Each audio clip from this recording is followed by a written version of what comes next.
Hello and welcome to our coverage from the big one. The EWS is finally back at Crankworx Whistler. Brace yourselves, it's time for EWS Whistler.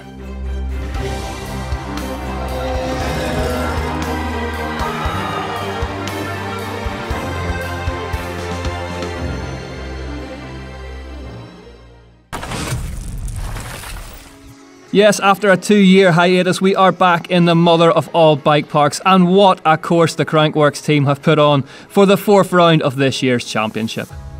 The opening stage is a Whistler Bike Park Classic, the 2.1 kilometres of the route-lined microclimate. Stage 2 pitches the racers back towards town in a tech feed zone before they get on, amazingly, the only lift of the day, back to the top of the third test, which comprises of no fewer than 4 separate trails. After that, it's one of the day's most technical stages, containing the treacherous Ride Don't Slide trail, before a climb back over to the final stage. Containing the monstrous new 1199 top section, it is the longest stage of the day at 4.7 kilometres in length, across 5 different trails. Racing got underway yesterday afternoon with a running of that 5th stage as the pro stage. Trek's Harriet Harden claimed a 4-second overnight lead. Self-confessed not a huge fan of Whistler's chunky bike park sends, she did what she knows best and combined superb bike handling with unrelenting power to take the win. I really wasn't expecting it, I have to say. It was quite a messy run for me, so yeah, I just ended up trying to enjoy the bottom bit after a little bit of a messy start. Definitely a confidence booster. Behind her, it was the pride of Canada, Adrienne Lanfey-Nadeau, ALN, taming that huge drop at the top of the 1199 and proving to her fans that they can dare to dream of that maiden win ahead of this one. 3rd place went to the Chilean, who now calls Whistler home, Flo Espinera. Espinera, someone we're more used to see sending it on her e-bike at the EWSE, but without doubt right in the hunt this weekend.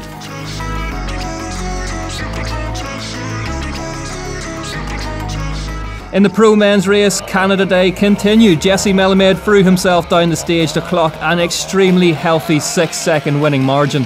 Melamed has won here before and was very definitely in pole position ahead of a big second day. I wasn't super confident on, let's say, winning that stage. I knew I could put down a good run if it was a little bit eased back. The bike park's so hard to race because it's just seen so much abuse. Everything's blown out, and there's this little silty powder that makes everything slippery. So had a few close moments, near slide outs, and I had to put my foot out. But as far as bike park race stages go, it was as good as I could have hoped for. So stoked to have a good stage to start the weekend, and yeah, looking most forward to tomorrow, so I'm stoked. 2nd place went to Richie Rude. Richie, the series leader, really has a battle on with Jesse in the overall points chase. Very much a danger man though here in the bike park, where he has claimed some of the most commanding victories of his career.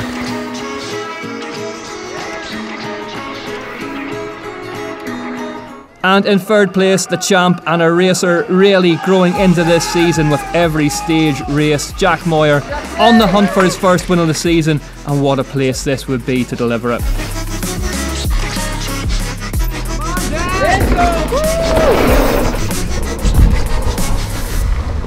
As the Whistler Bike Park began to cook under a particularly hot summer sun, the racers rolled out of the sliding centre and out onto one of the most iconic race courses in mountain biking.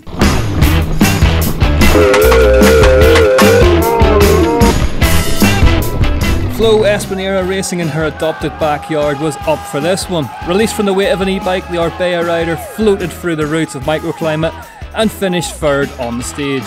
Isabelle Courdurier proved once again that she is one of the most mentally and physically tough competitors that the sport has ever produced, and despite a foot injury suffered in Valberg at the EWSE, rallied her Lapierre home to 2nd on the stage, moving herself up into 2nd place in the overall in the process.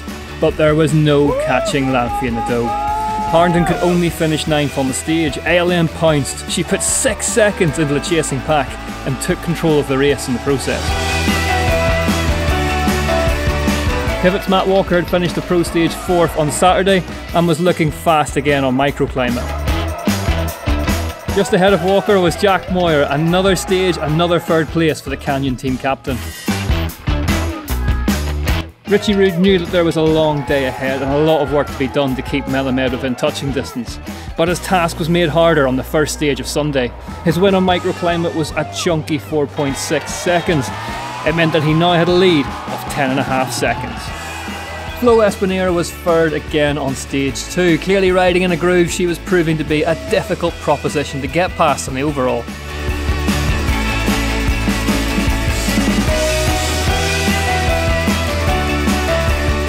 Harden managed it though and took a second place after what had been a shaky start to the day.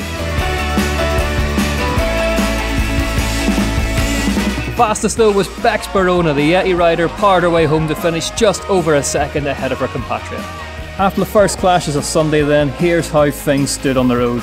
Lanfeanado led ahead of Harden. Couturier and Baraona rounded out the top 5, just ahead of Miranda Miller, whilst Ray Morrison rounded out the top 10. Yeah, so far so good. Had a little bit of a crash on the uphill on microclimate, and then lost both my triceps shortly after. But I enjoyed it.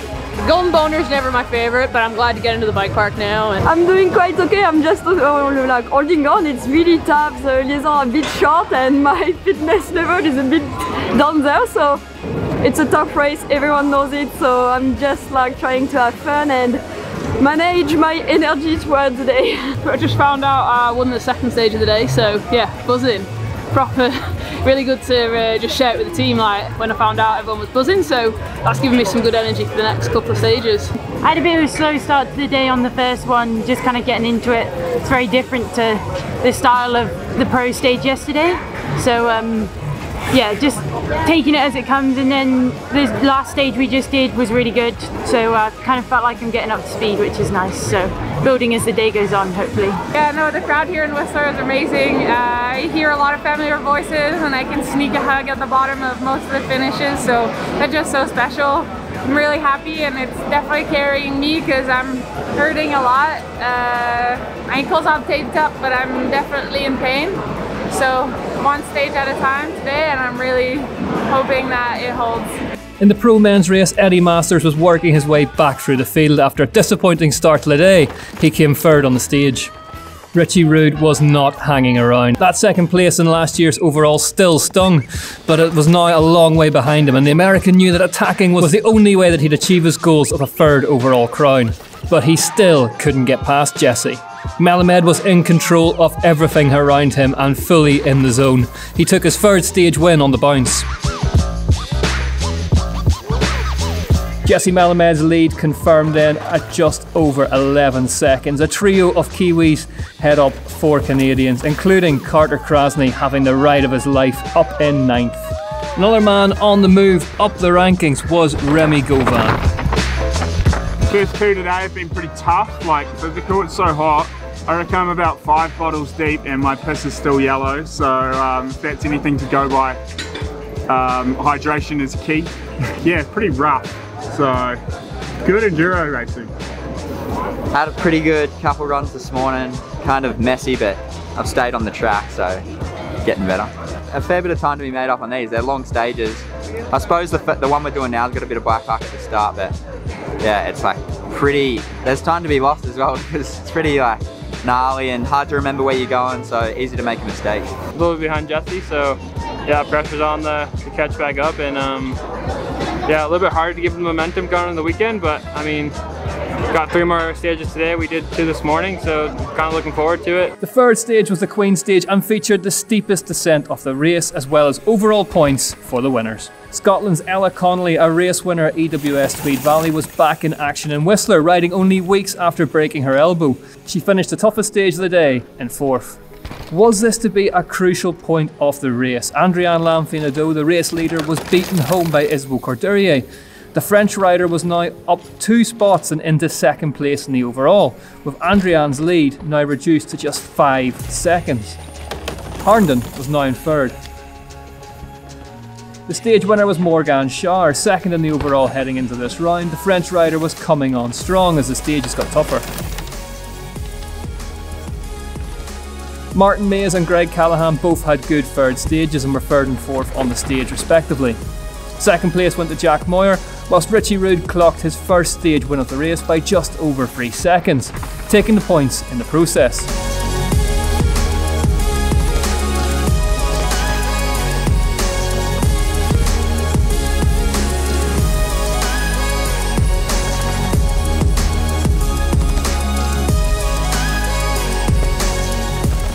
But where was Melamed? The answer was 8 seconds back in 9th, his first stumble of the race. With 2 stages to play for, Richie Rude was now just 3 seconds off the lead. Flatted on 3, which was a real bummer, but thanks to the help of everybody, I have a bunch of tire plugs, and I'm actually surprised it held for that stage. So honestly, I just want to ride. I just want to be able to like finish this race. So I was most stoked that I could keep rolling, and yeah, one more stage and I'll make it through. So what had been a close-fought battle in the pro women's field got even closer on the penultimate stage. Race leader Adrienne Lamfinado was third behind Ella Connolly, but it was Morgan Schär who took the stage win. Crucially for Lamfinado, Isabelle Courdurier could only manage 8th place.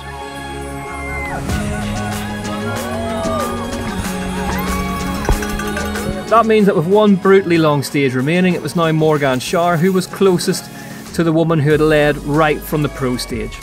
But it was nail-bitingly close. On a 10-minute stage, the gap was less than 5 seconds.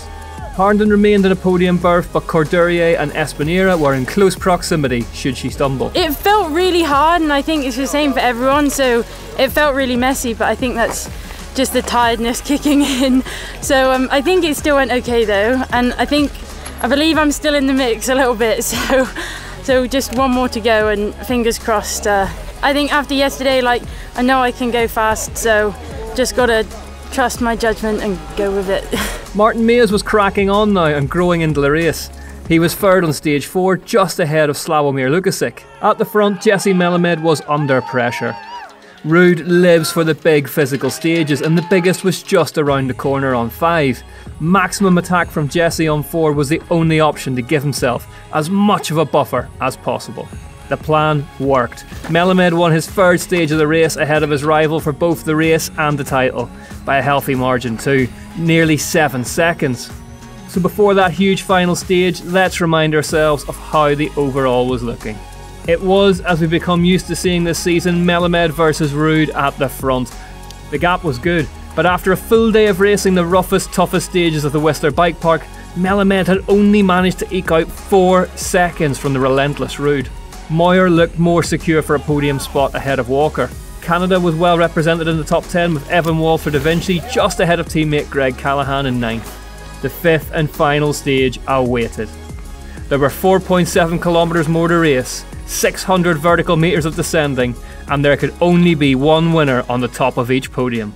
EWS Whistler was poised on a knife edge.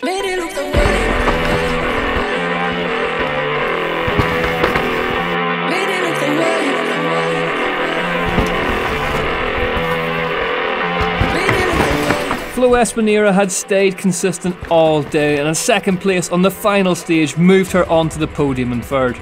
Morgan Schär was 2nd. In a day filled with drama, she had kept her nose clean and quietly set about smashing it. Time and time again we have seen just how cruel a sport enduro racing can be, and so it was to be once more for Adrienne Lamfinado. The Rocky Mountain race-face rider had suffered a puncture on the previous stage, and the repair didn't hold. Canada's heartbreak combined with a huge final stage push meant that the winner of the 4th round of the 2022 series went to Harriet Harden. The 3rd win of her career came after a superb performance from start to finish. I had a flat at the bottom of Ride Don't Slide. I suspect I probably had a slow leak, and then it just gave out at the bottom.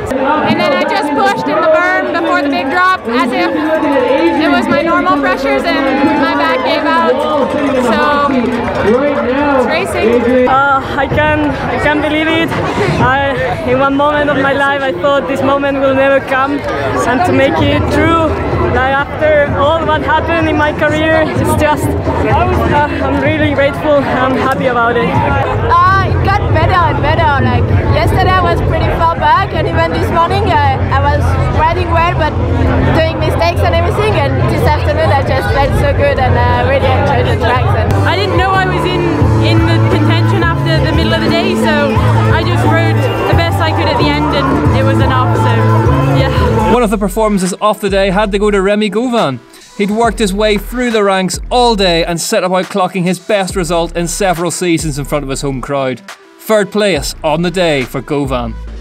Jack Moir also had a belter of a final stage. He took the victory and moved himself up into second place in the process. Just as drama had hit the pro women's field, it hit the pro men's. Richie Rude, the overall points leader, suffered a mechanical on the last stage. A flat, suffered in the hunt for the win, would relegate him to 44th. If you'd asked Jesse Melamed before EWS Whistler his ideal scenario, the win would have been number 1 and a decent haul of points ahead of Richie Rude in the overall would have been number 2. There was no catching Melamed. In reality, there never had been. In the end, his winning margin was 16 seconds. And I tried to baby it, but it just kept holding, so I just was like, okay. I was really like back and forth on my pacing because I was like, oh, that was too fast, I'm gonna blow the tire off. And then I'm like, well, it held, okay, I'm gonna go again. And then it was really back, yeah, I don't know. I have like 6 tire plugs right at my bead, like I pinch flatted, and I can't believe it. Honestly, it's a miracle that thing held together. So I'm so stoked because no one wants a freaking race ruined by mechanicals. I'm bummed for Richie. Like I know he wouldn't have wanted to beat me if I flatted, so that sucks. I'm more comfortable on the bike. I'm attacking a bit harder, and I don't know. I just had a good training block at home this last month, and we're making progress. It's good to be. I was a bit off Jesse, I think nearly 20 seconds or something, but it's good to be mixing it up with those boys. And here are those all-important race results. Harden takes the win. Courtourier finished an extremely commendable 4th on her way back from injury, ahead of a heartbroken Lanfia Nadeau in 5th. Connolly, Morrison and Miller rounded out the top 10. Melamed marches on in the pro men's. Walker, Masters and Lucas refused to be separated, with 2 very happy Canadians in 8th and 9th in Werner and Menzies. And here are those pro women's points. Isabelle Courtourier, seemingly against all odds, leaves Whistler with the yellow plate. Morgan Shaw remains in 2nd and Harnden is 3rd. The reigning champ Melanie Pujan's maladies continue as she remains down in 8th. Jesse Melamed has the yellow plate. Richie Rude remains 2nd, but the gap is now 295 points. Eddie Masters remains in 3rd after another solid day on the stages. Mays and Lukasic are 4th and 5th, with Rhys Werner flying high in 8th. And in the team's championship then, Pivot Factory Racing still have the lead, but it's looking increasingly slender thanks to that big day at the home office for Rocky Mountain Raceface. And that rounds up our coverage of a thoroughly dramatic return to Crankworx Whistler. The EWS circus is going to decamp overnight and head to the east coast of the USA for back-to-back rounds over the next fortnight. We'll see you next time at EWS Burke. Thanks for watching.